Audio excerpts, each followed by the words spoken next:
Assalamualaikum warahmatullahi wabarakatuh. Kami dari kelompok 10 yang terdiri dari Priska Diana Tafitri, Tiara Nuriska Arezi, Nisrina Fatia Hanifah, saya sendiri Agam Barkimanso, dan Atika Rusdiana ingin menjelaskan tentang teori ekologi yang dikemukakan oleh Bronfenbrenner. Yuri Bronfenbrenner lahir di Moskow 29 April 1917 yang bekerja sebagai psikolog perkembangan yang mengemukakan teori ekologi dengan fokus utama pada konteks sosial di mana anak tinggal dan orang-orang yang mempengaruhi si anak. Yuri Bronfenbrenner meninggal di New York 25 September 2005. Sedangkan teori ekologi itu sendiri adalah teori yang menekankan pada interaksi antara orang dengan lingkungan fisik dan sosialnya. Manusia dipandang sebagai makhluk yang berkembang dan beradaptasi melalui interaksi dengan semua elemen lingkungannya.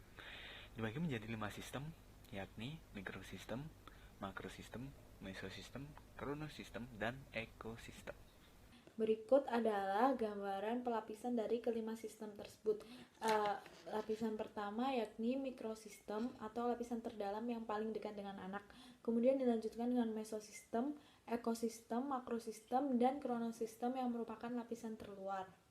Yang pertama, mikrosistem. Sistem ini merupakan lingkungan yang paling kecil di mana anak itu hidup dan banyak menghabiskan waktu luangnya, meliputi keluarga, teman sebaya, sekolah, tetangga, dan lain sebagainya. Pada sistem ini, anak juga akan lebih banyak berinteraksi secara langsung kepada semua orang, sehingga anak bukanlah sebagai penerima pasif, tetapi juga menimbal balik apa yang dikatakan oleh orang lain. Contohnya, interaksi anak di dalam keluarga. Selanjutnya, yang kedua adalah mesosistem, yaitu hubungan yang saling terkait antar mikrosistem, seperti hubungan pengalaman keluarga dengan pengalaman sekolah, hubungan pengalaman sekolah dengan pengalaman keagamaan, dan hubungan pengalaman keluarga dengan pengalaman teman sebaya. Pada sistem ini juga, masalah yang terjadi di dalam sebuah mikrosistem akan berpengaruh pada mikrosistem yang lain. Contohnya seperti ada tidaknya dukungan keluarga terhadap kebutuhan literasi dapat mempengaruhi kinerja anak di sekolah. Oke, selanjutnya di sini ada ekosistem. Nah, untuk ekosistem sendiri adalah sistem ini tuh anak tidak berperan secara langsung, melainkan melalui pengalaman-pengalaman yang dialami oleh individu yang memiliki peran penting terhadap anak itu sendiri.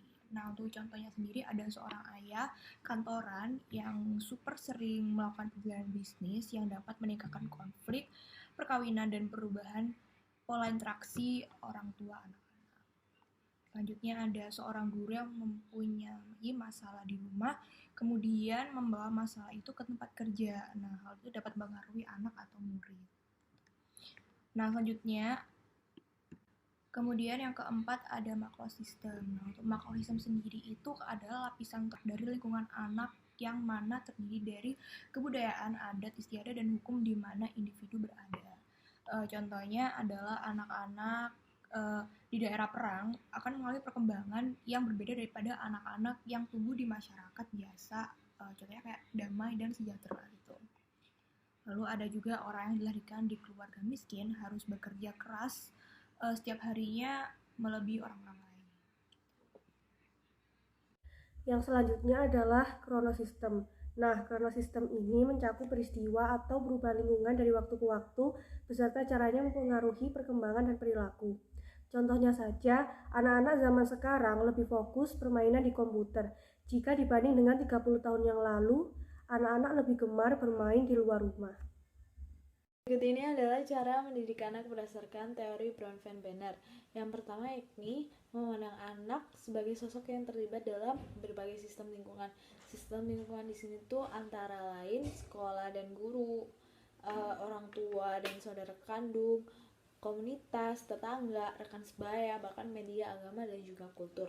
Yang kedua yakni memperhatikan hubungan antara sekolah dan keluarga. Ini dengan menjalin hubungan ini melalui saluran formal maupun informal.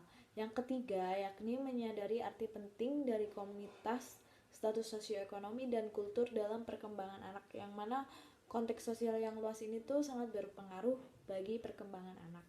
Yang dapat kelompok kami sampaikan, kurang lebihnya mohon maaf. Wassalamualaikum warahmatullahi wabarakatuh.